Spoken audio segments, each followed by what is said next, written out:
Aye, aye, shepherd's pie. Greetings from the Philippines. We're back in the Kingswick with my new friend Roger. Now, I've only met Roger a couple of times, but I've got a feeling he's going to be a very interesting chap. So, he's been kind enough to agree to sit down and have a chat with us. So, buckle up and enjoy the ride. So, Roger, thanks for sitting down with us. It's much appreciated. My pleasure. Thank you. Thank you for the invitation. No, I'm honoured that you decided to join the channel. So, tell us a little bit about yourself, Roger. Where did it all start? My life started in the USA. I was born in Pennsylvania, raised in Ohio.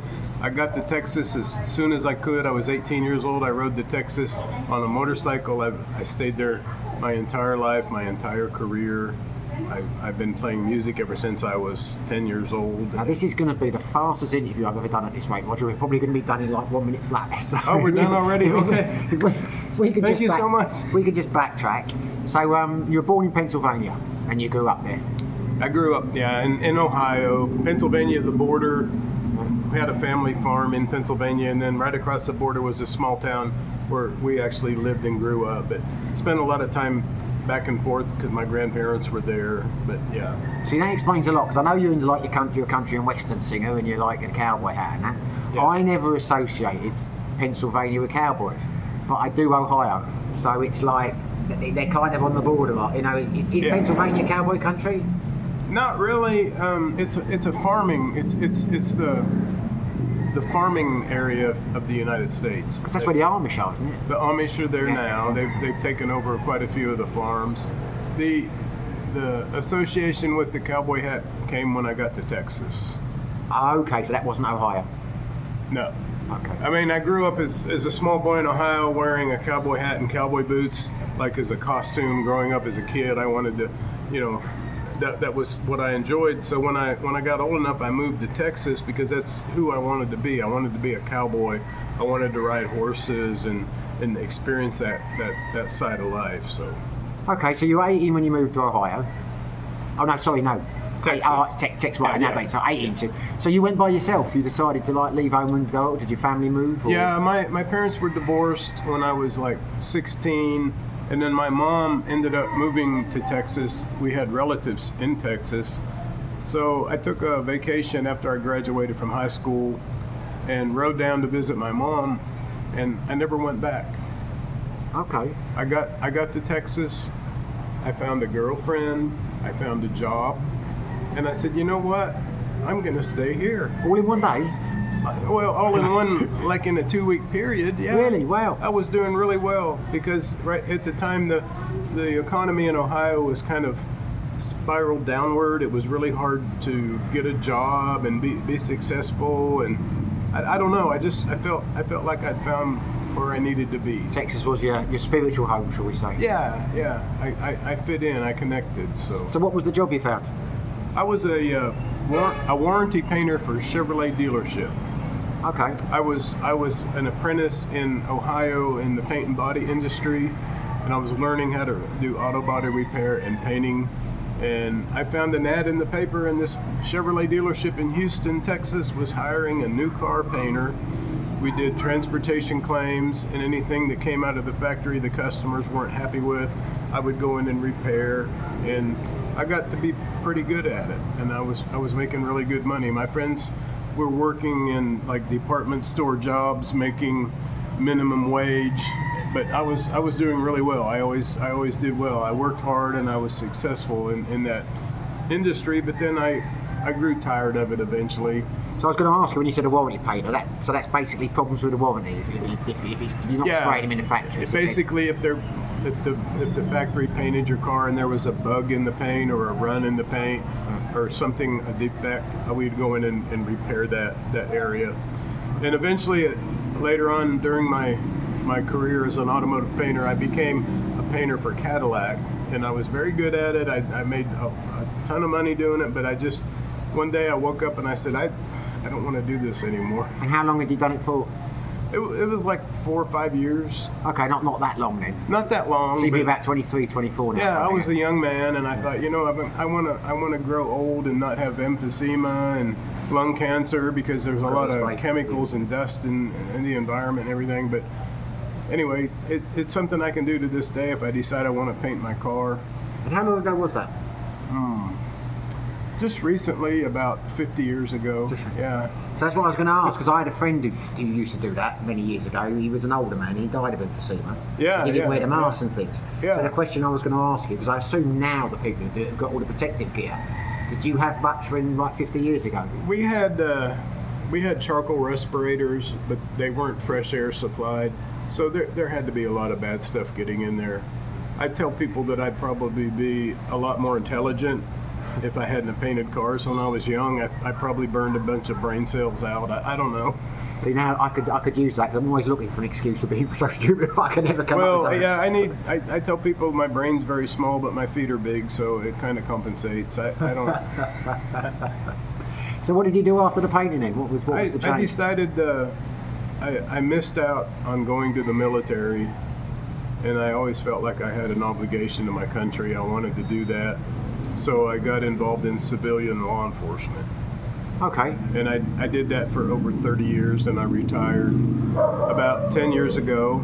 By that you mean a policeman, yeah? A police officer. I graduated into, I was an instructor, a SWAT officer, a firearms specialist. I had a lot of training and credentials, and eventually when I retired from that profession, I did. So that was basically the bulk of your life then, you did Yeah, 30 years. I don't tell people when they say, "Oh, what'd you do, Roger?" "Well, I painted cars." I was a police officer basically. And how did you enjoyed it? Yeah, I didn't enjoy it when I got shot at and beat up and cut. I didn't enjoy those aspects of it, but otherwise, it was a very rewarding career because sometimes you had an opportunity to help people and make a difference in somebody's life, and that was the part that I held on to and wanted to. I always felt like, yeah, we can make a difference here. Talk to this person, counsel with this person, and it was very rewarding. But you're still quite young at that stage, aren't you? 55, if my maths is any good. You did Right 30 now, years. No, Right now, I'm not that young. Maybe I look young, but thank you. No, but I mean, when you finished in the police, you'd have been around the 55 mark? Yeah, I was about 55 when I retired. That was about 10 years ago. And is that something you have to do at a certain age, or could you have stayed in longer? No, I could have stayed a policeman until I kicked the bucket. Oh, there's no cut-off age? There's no compulsory retirement age. Yeah. Oh, wow, there is in the UK. But what they do eventually is, if you can't hold your firearm and shoot accurately, then they'll disqualify you, and then you would be forced into retirement. Really, they don't find you an office job or something like that? They don't push you off the... No, because you have to hold your credentials are held pursuant to your ability to fire your service revolver, your service pistol, and if you can't do that, you can't be they might demote you to like a clerical position if you didn't want to leave.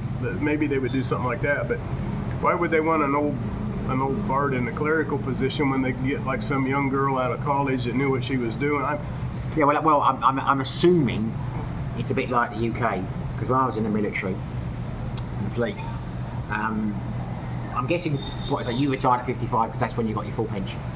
Yeah. Yeah, well, that's exactly what I'm saying. That's when most people leave, so no one's really going to stay on after that because there's not much point. Yeah, I could have stayed longer and made a little more money.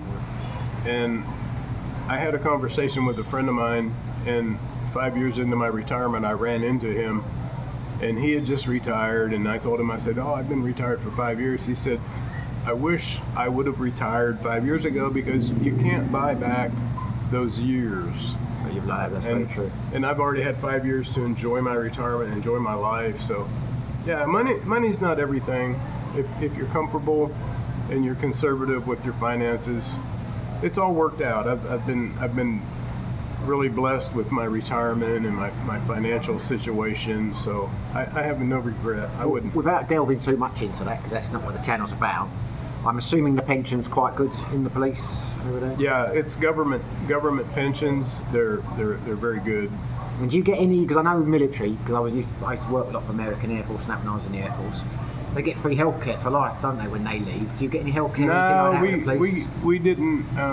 I was able to maintain some coverage, but I had to pay a portion of the coverage, and it turned out the coverage wasn't really any good.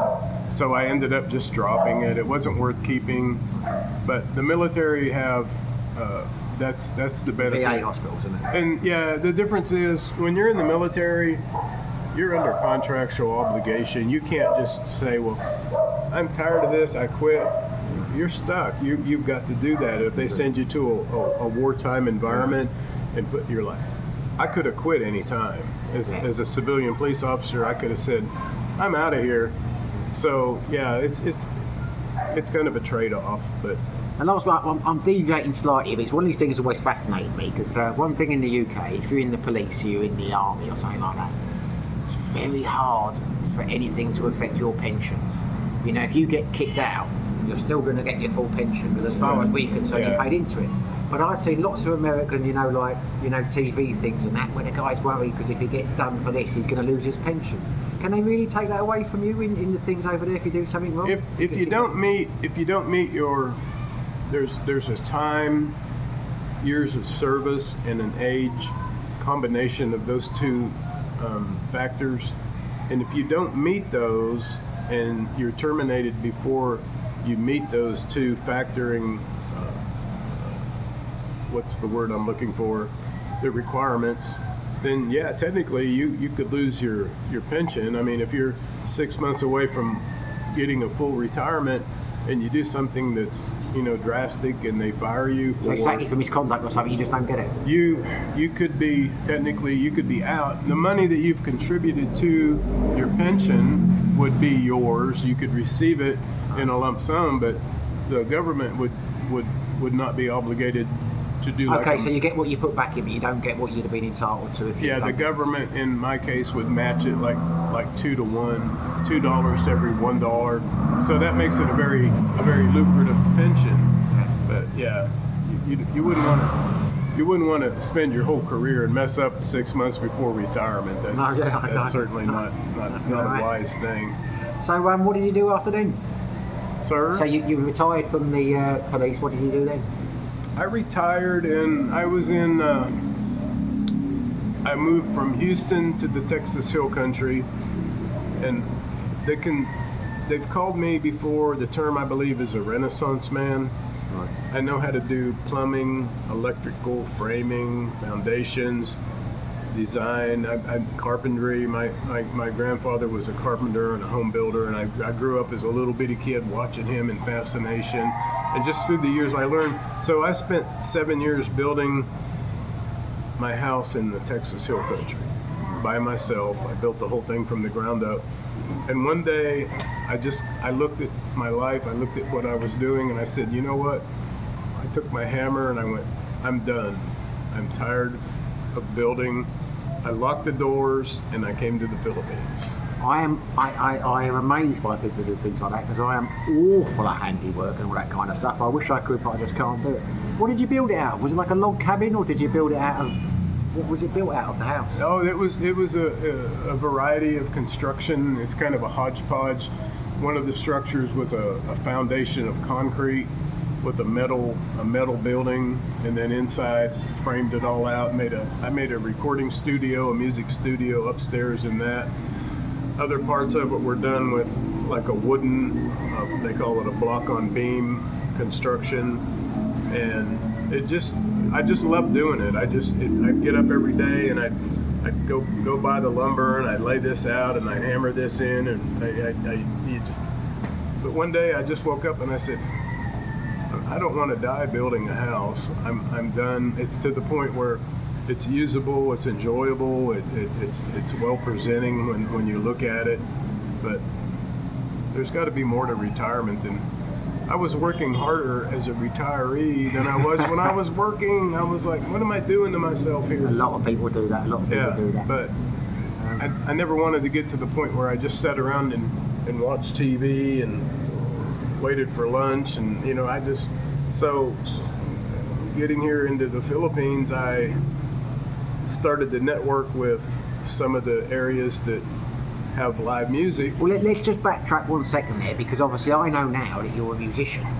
And you just said you built a recording studio, but we've never talked about you when you became a musician in your early years. When did you start playing music and that kind of stuff? I tell people I just started recently, about 55 years ago. When I was 10, my grandfather visited me one time, and he played cowboy music on the guitar, and I acquired a guitar, and I was very young. I could barely even tune it, but I loved it. I started playing a little bit at it, and by the time I was 12, I was getting more proficient at it, and then I was able to play with the non-denominational preacher. We played at different churches in Ohio. I was still in Ohio at that stage of my life, but we went around and we played old gospel music and different, it's kind of like, that's what got me started into the music industry. And then later on, as I got older, I was able to become a guitar player for a dance band in that same area. They played polka music, variety music, dance music, pop music, and I was the guitar player. So I did that for a few years, and that was all prior to moving to Texas. Okay, so by the time you got to Texas and by the time you were, doing the spray paint, that presumably you were doing gigs on the side, that kind of thing? Or? I set the guitar aside. I always played like for at home, just weekend type, family gatherings. But I really lost kind of my drive to play music, but I always had a guitar. I had a little acoustic band in Houston, and we played around here and there, but nothing really that big. It wasn't until later on in life when I decided that that's really what I wanted to do, and I pursued it just vigorously. And that presumably was before you built the studio? Yeah, that was I released a CD in 2011. It was all original songs that I had written throughout the years. Oh, you write your own songs? Huh? I do, yeah. I'm probably not the best writer in the world, but it came from my heart, and I put all this together. And that took me 4 years to produce that CD, because I had to buy all the recording equipment. I had to learn how to operate the engineering aspects of the digital recording that they do nowadays. And prior to that, I was working in Houston in law enforcement, and I had an agency that sent me to like resort hotels and country clubs, and I'd just play acoustic guitar and sing. And I had a lot of exposure, and I thought this would be a great time to work on my CD. And then that's where that all evolved. That was 2011. I'm really bad on math. I was back in, I was still before my late 40s, early 50s. And I just got really passionate about doing that. I've always wanted to do it. I put aside all the relationships that I've had in my life, that failed relationships. I just said, you know what, it's time for me to do what I want to do, and this is. So I went after that. I pursued my dream, basically. Well done, you, mate. There are very few people to do that. It's admirable that you did that. It's it really. Thank you. It was really. It took a lot. It took a lot to. I even gave up smoking cigarettes. I smoked cigarettes on and off my entire life. I tried to quit so many times and I couldn't. I failed. And when I was in pre-production for the studio, I listened to my voice and I said, I don't like that little raspy cigarette sound in my voice. I don't want that there. And I quit. Well done. And within a couple of weeks or so, my voice cleared up. You could notice it straight away. Oh yeah, it made a huge difference. It just, but anyway, got all that behind me and sold. Not a lot, but some of the music, it's currently on iTunes and Spotify. Oh wow! It's been on there for a long time. I would end up selling CDs when I would do live shows. You know, I did kind of a little quasi tour when the CD came out in the greater Houston regional, Galveston, Dallas. You know, I didn't let it go away up to Dallas. Have you supported anyone famous or anything like that? Have you supported anyone famous or been, met many country singers like that? No, not really. I was just kind of an independent artist. My record label was all independent, so I didn't get really connected into. Okay, because you were doing it all yourself as opposed to. Yeah, it was all a self-fulfilling prophecy, and in order to get hooked into the network of the bigger, more powerful people that could propel you into maybe opening for a large act. I opened for an international act one time, and that was kind of my claim to fame. And who were they? The guy was called Fred Eaglesmith.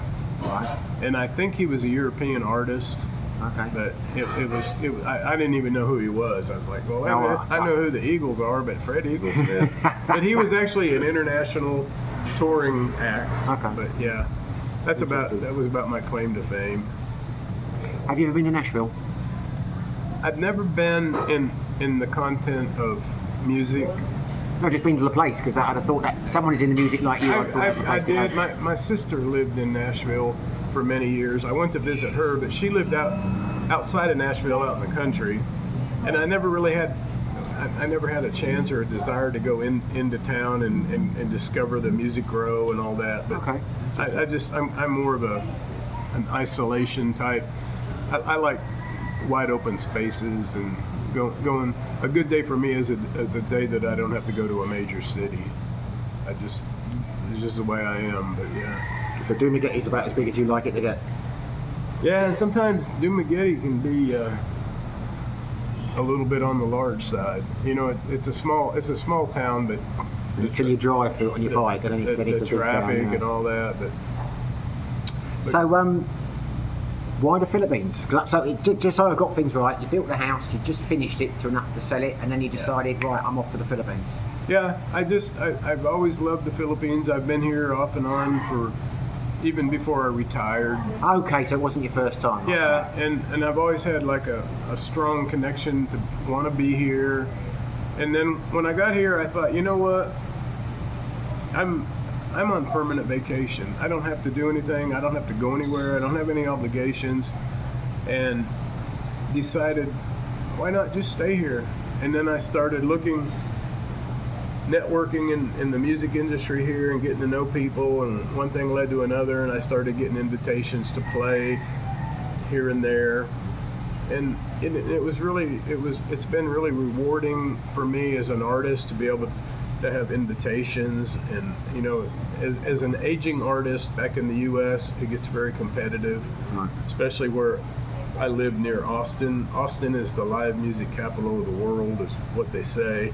Oh, really? I didn't know that. I thought Nashville was. So Austin, Texas is there's more going on there. Nashville is being pushed aside a little bit by Austin. They're kind of competitive. Nashville has a music scene that's more commercialized, and the Texas music scene is more like rootsy style music.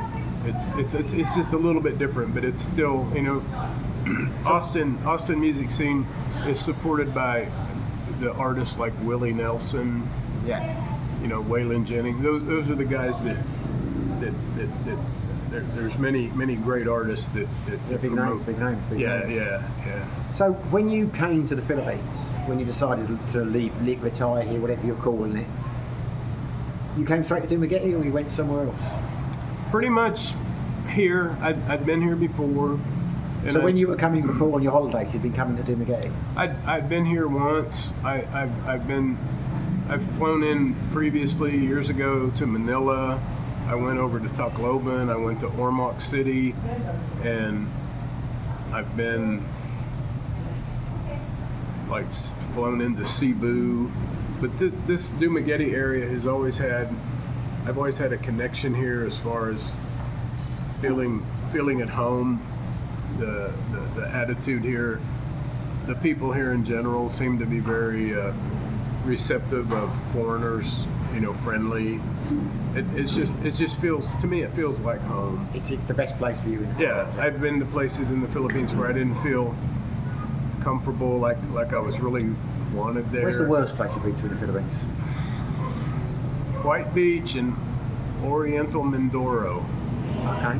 I talked to people in White Beach on the internet.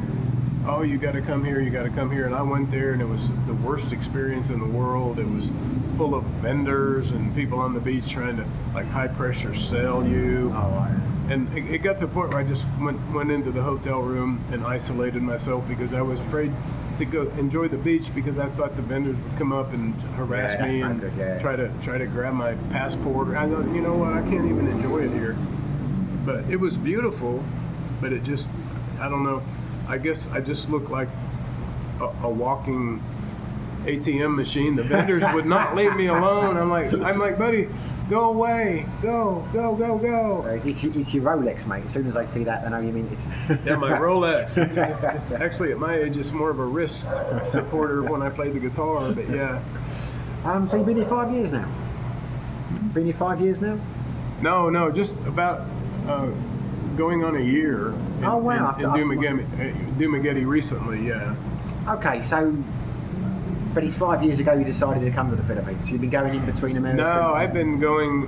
I've been retired for 10 years, and a couple of years before I retired, I made a trip to the Philippines and visited somebody that I'd met online, and of course that ended up being a long-term situation, but I've always had a fond memory of being in the Philippines, and I'm very comfortable when I come here. So, but what do you consider yourself as being now? Because you're quite active, aren't you? You're playing in a lot of places. So, do you consider yourself as being retired, or are you? Well, you know what I'm saying? Or are you a full-time musician? I played 2 weeks ago. I played 6 shows in a 1-week period. 2 of the shows were in one day, and when that finished on a Sunday, I slept almost the entire day on Monday. I'm totally exhausted, but when I'm sleeping at the end of the week, I have a smile on my face because this is keeping me motivated to have a mission here, and I love to play music. I don't care. I'll just go play. I've got a production company that is held by Filipino ownership, so they take care of everything. I just go and have fun and play. They'll cover some expenses and a vehicle and get me where I need to go. But That's fantastic. I just love it so much, So I mean, really, you are retired then, because we've got an expression in the UK, but it might not be. You might be everywhere, but they say if you enjoy your work, it's not work. So yeah, you're not really it's working. not. And the one of the things, as far as being a performing musician, if you ever stop doing that, and especially for a long period of time, and then you decide you want to go back in, or you get invited into some type of an environment where you have to perform, you get rusty. You lose your sense of. So it's use it or lose it kind of thing. Yeah, you got to keep in there, and that's I'm hoping at some point in my life to produce CD number 2, and if I lose that ability to stay with, like, a studio has what they call a click track, click click click, and it keeps you on perfect time. So I can't lose that ability because I won't be any good in the studio if I'm not on top of my game. So I'm trying to maintain. And also, I promote my CD when I play anywhere here, telling you can go online and you can check this and check that, and I don't care if you pay for it, if you steal it. If you want to listen to my music, you can have it. Well, what we'll do is we'll put the link in the bottom of the video. If you want if you've got anything like a link to the CD or whatever, we'll put that in the description. So now's the chance to. I was going to ask you what you were planning for the future, but I'll ask you that in a minute. But just in case I forget. So what's your stage name? What kind of music do you play? Because I've got quite a few subscribers who are in Dumaguete. You might want to come and see you. Where? Unfortunately, I say that sparingly. I've gained a reputation here in Dumaguete as being a country singer. I go out to the Mango Ranch, the new George Steakhouse, I play there because they want country music pretty much exclusively. It's a Texas-themed restaurant.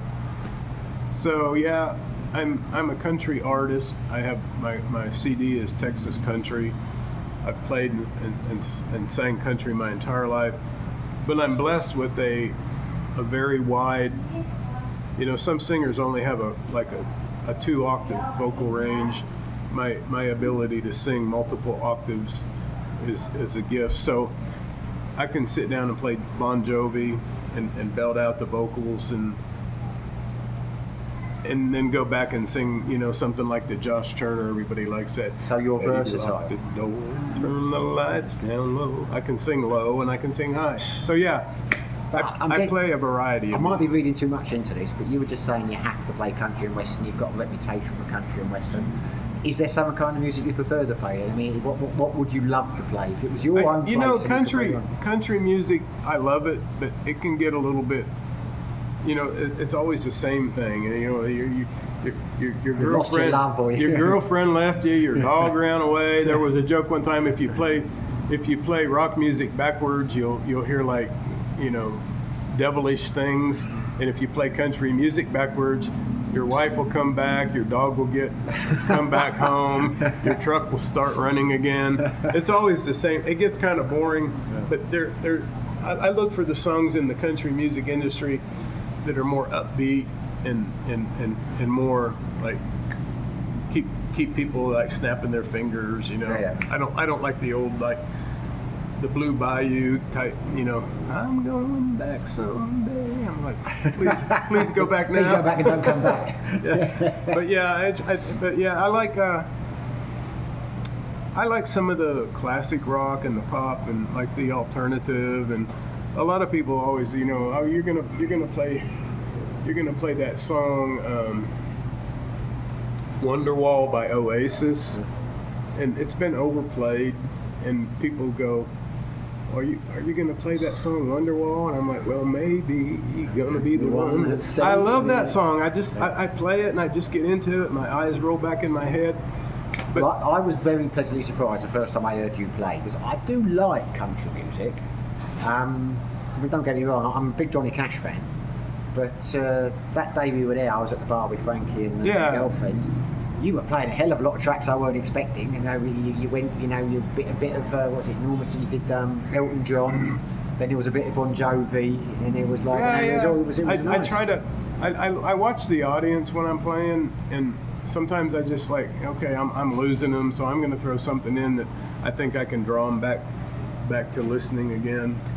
That's kind of a skill that you develop throughout the years of being a performing artist. You learn to read your audience. And if you don't learn that, you have a very short career.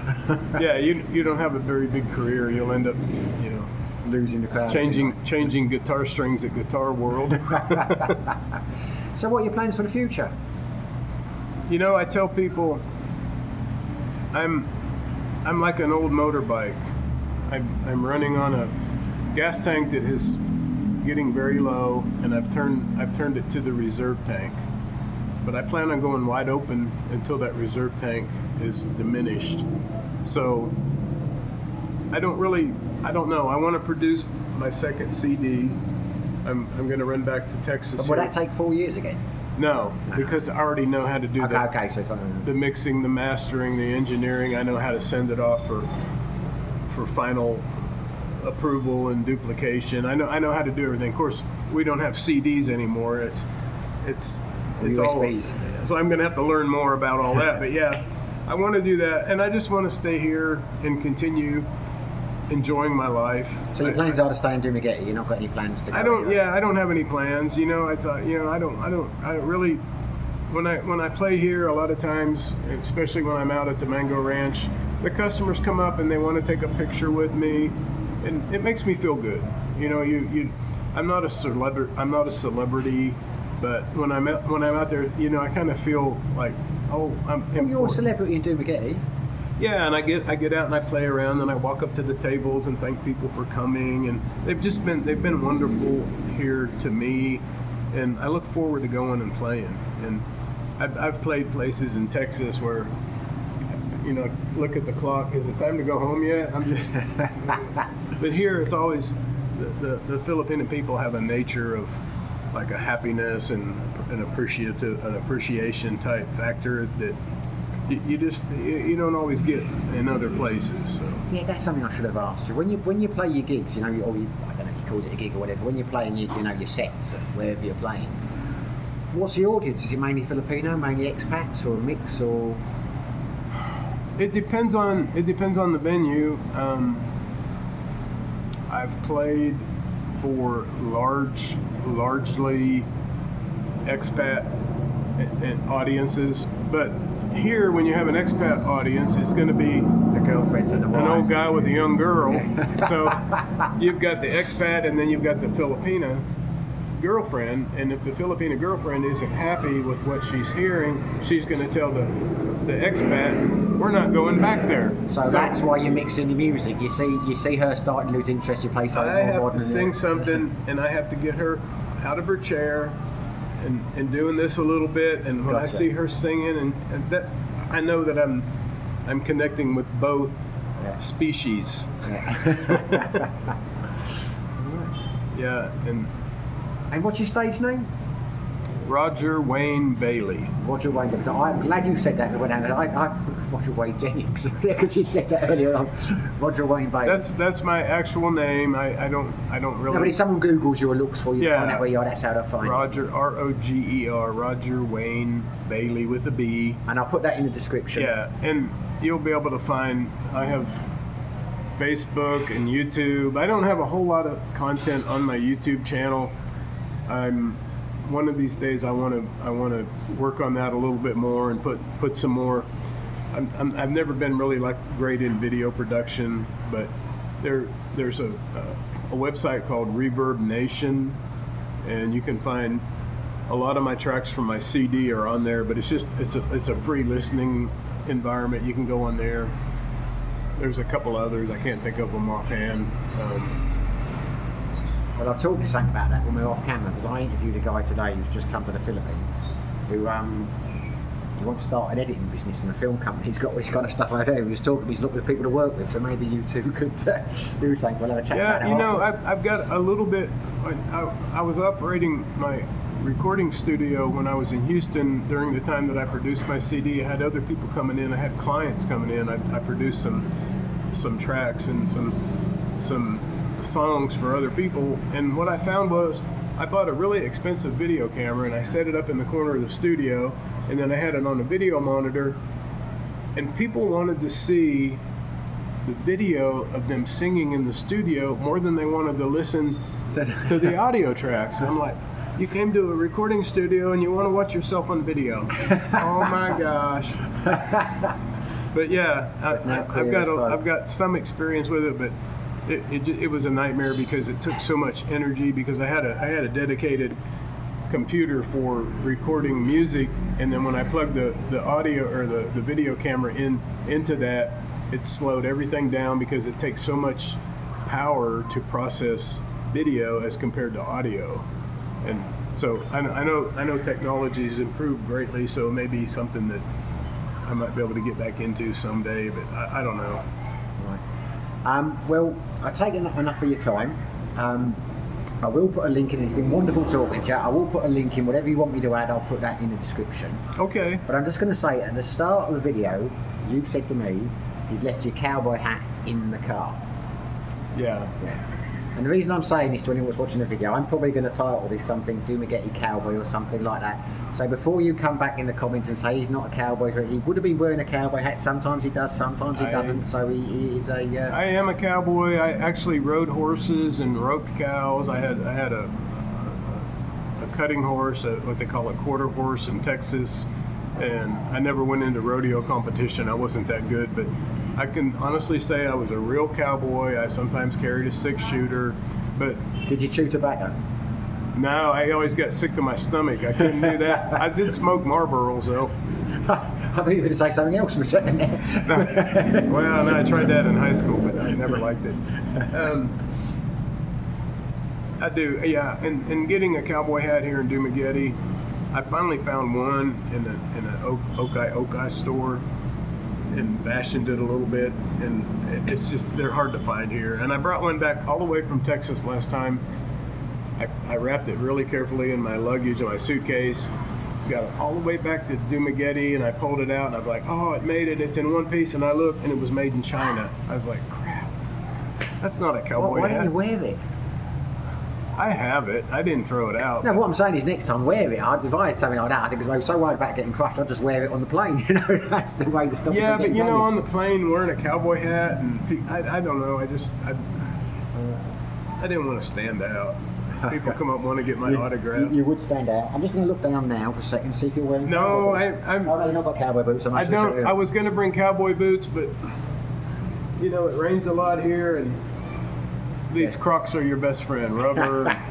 I've got some shoes that look like cowboy boots, and I wear them when I play out at the Mango Ranch. But they're only like ankle high, but they have the appearance of a cowboy boot. But coming out here tonight, I didn't wear all that. Well, we've plugged the Mango Ranch because that's somewhere you go. Is it a permanent thing here on the Thursdays at the Kingswick? Are you doing that for the foreseeable? Kingswick will call me occasionally. I thought it was every Thursday because I've seen you on Thursday. Well, just it's been this month. They have different artists that come out here. Okay. And I've known Frankie for quite a while, and I've met the owners here. In fact, they had a New Year's Eve party. They have a really nice place, and it's available for rent out. Yeah, I've been up there. Near Yeah, I've been up there. San Jose. Yeah. What do they call it? The Kingswick guest house or something. Yeah. And they had a big New Year's Eve bash out there, and they had me come out and play for them, and it was just really nice. There was food and beer, and they even gave me a room to stay in. And they're just good people. I've got to know.